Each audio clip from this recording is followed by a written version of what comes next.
Hello, I'm Chuck Grimes. This is law number 3, the number of players. So, the number of players depends upon the age group. Full-size field is 11v11, one of which is a goalie. Smaller fields, it's lesser amount of players. Smaller age groups, that is. We have a matrix, a plain matrix that everybody is going to get a copy of. In fact, here's what one will look like. You should have this with you at all times.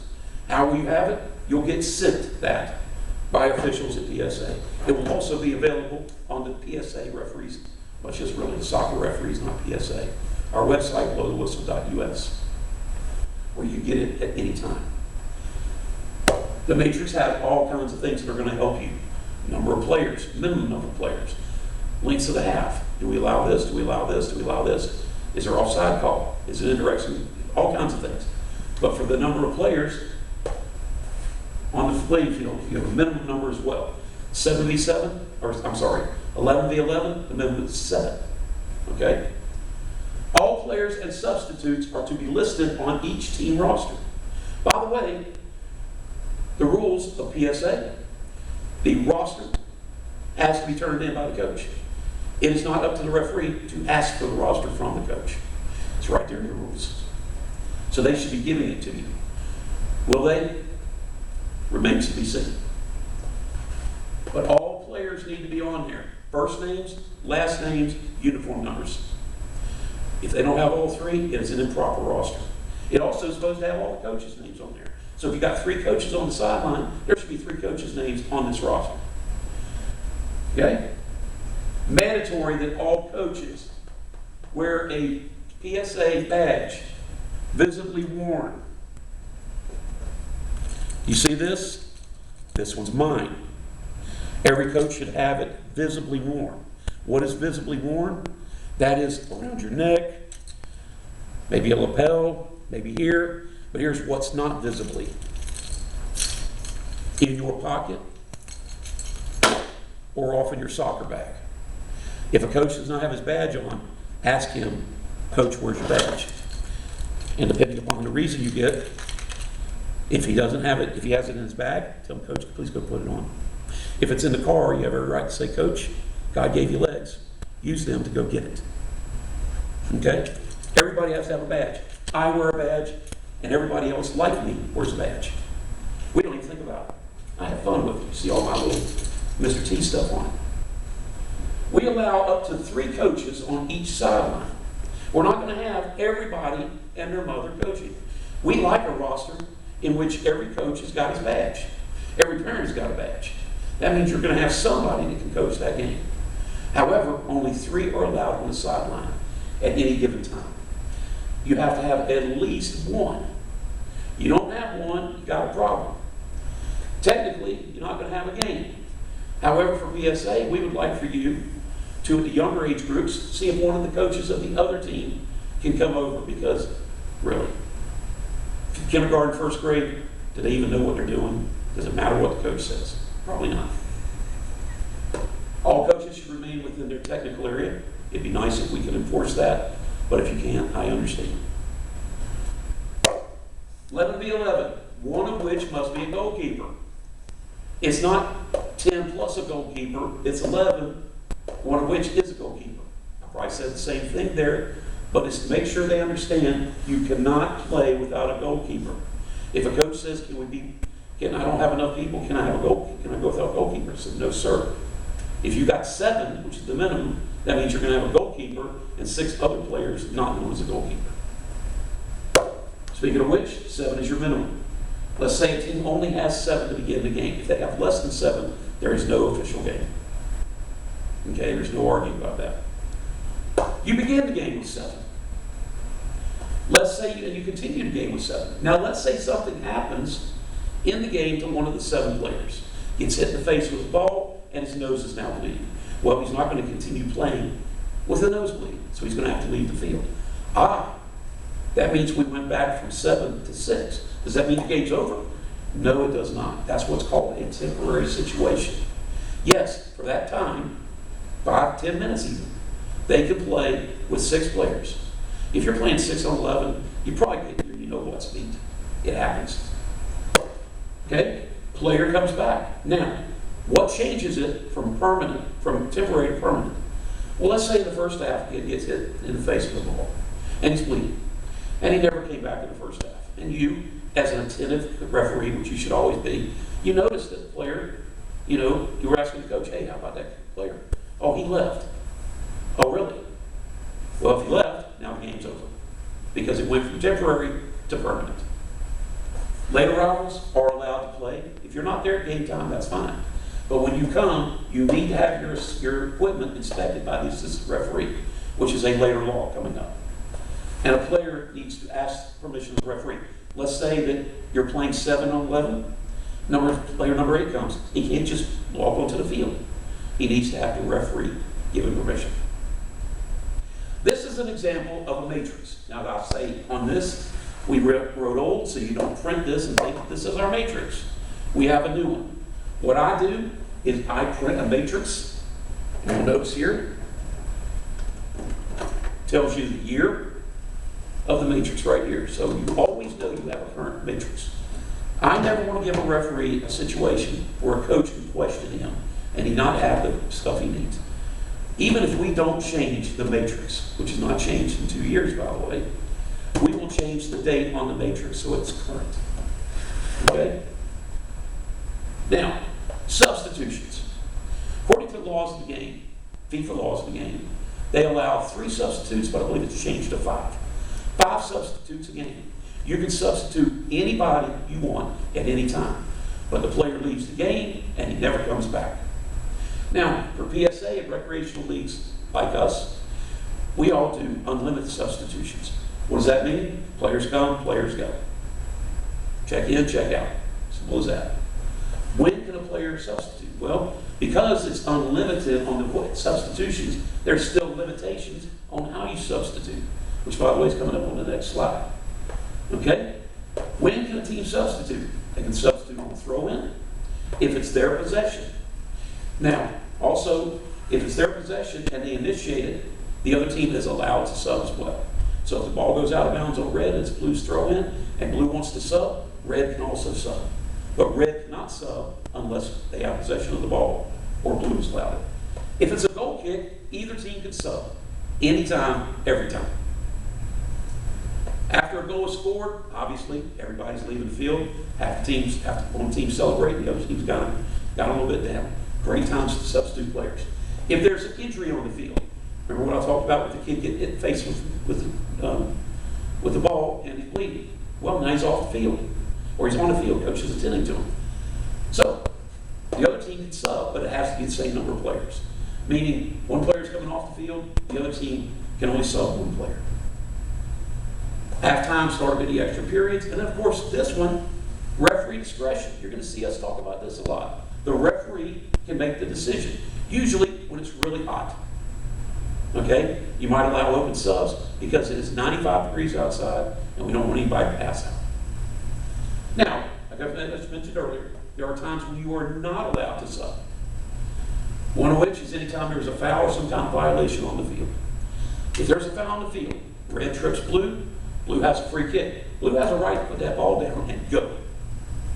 Unless they want to sub themselves.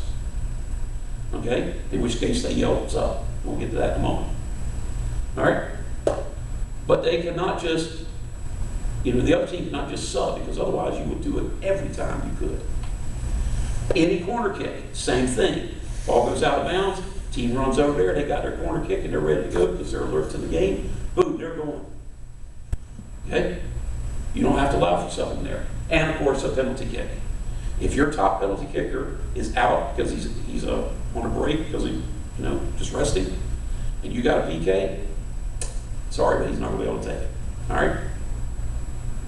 Now, there's going to be some of these slides that are going to be part of this. You're going to get this as a separate PDF, this presentation, for every one of these laws.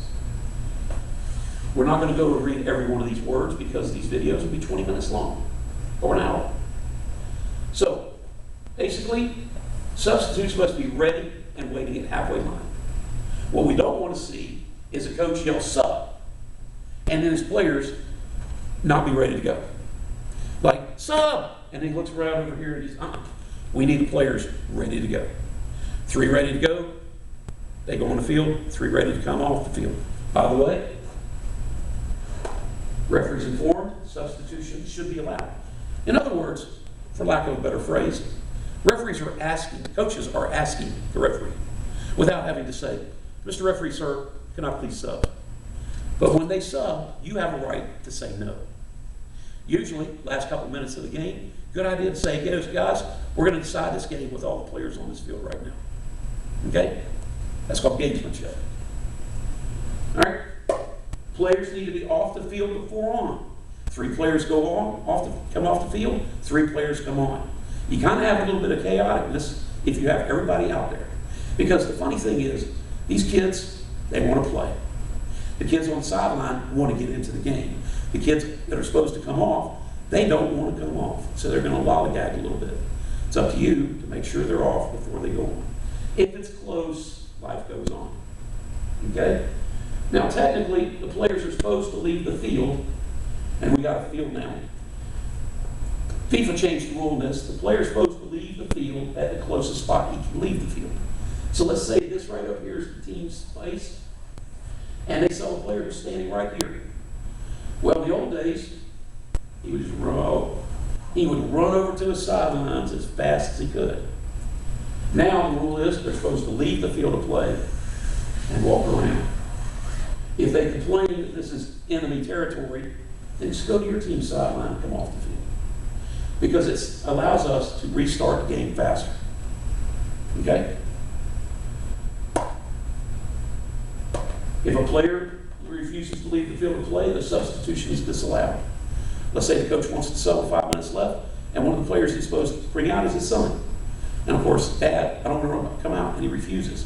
Well, we're not going to sit over there and take 20 minutes trying to convince him. We're just going to say, nope, we're not going to allow it. And the most important thing you need to remember, after every substitution, you restart with a whistle. Do not just let them start throwing the ball in. Doing the whistle says that you're telling everybody, including yourself and your 2 ARs, that we're ready to play. If a player is injured on the field, we don't necessarily stop the game immediately. Team might be on a breakaway, player gets hit in the gut, got the air knocked out of him, the other team is on a breakaway. We do care about that player, but we're not going to stop the game because the other team has a chance. There was nothing life-threatening about being hit in the gut or having an ouchie boo-boo on your elbow. Okay? The only time it would be is if it's the head, and I'll get to that in a moment. We go. When there's a stoppable moment, which means, say, for example, the team goes down and takes a shot, ball, misses, at that point you blow the whistle. Or if the other team looks like they're not really trying to do anything, then stop the game and deal with the injured player. If a coach comes onto the field, the player is supposed to leave the field. Okay? If he stays on the field, that's fine. If the player refuses, well, you can give him a yellow card for refusing, for unsupportive behavior. Now, one thing I do want to talk about is your head. This is kind of an important part of a human being's body. Okay? When the ball hits this, we need to make sure that we stop the game. There's 3 kinds of headers that I call. There's a header, which is an actual header. I'm lining the ball up and hitting it. There's the time the ball just glances off your head. And then there's what I call a headshot. Well, if there's a headshot, blow the whistle dead. I do not care where the ball is. I have called it right in front of the goal at a little kid game. Coach didn't like it, and I told the coach 3 words: get over it. I'm sorry, Coach, I'm the boss of the field. I am not going to have a 3 or 6-year-old kid possibly have a concussion because that ball hit him in the face. Any of that, okay? Stop the game immediately. If you don't, then you're allowing them to possibly be hurt. And no one knows if you're going to have a concussion or not. Sometimes you might not know until hours or even days later. Okay? That's not our responsibility, but it is our responsibility to stop the game when there's a headshot. Now, goalkeepers. It's a little bit of a different procedure. Okay? First off, you have to notify the referee that you're subbing the goalie. Okay? You got 4 players coming in, but one of them's the goalie. So he needs to say, hey, ref, I'm subbing the goalie. And of course, you'll say, that's fine. So the goalie comes in, goalie comes out. Or what happens is, a lot of times, because teams only got one goalie jersey, the kid takes the jersey off, takes the gloves off, the other kid puts the jersey on, puts the gloves on, everything. That's why we stop the game, to make sure that we have enough of that position. Now, player reform, request. Now, let's say a player, they may swap positions on the field. They don't have to substitute. So the coach might say, I want the defender to now play goalie. Johnny, go in there and play goalie for Pete. And they're actually on the field themselves, but you stop the game to take care of this. Okay? Occurs during a stoppage, must be informed.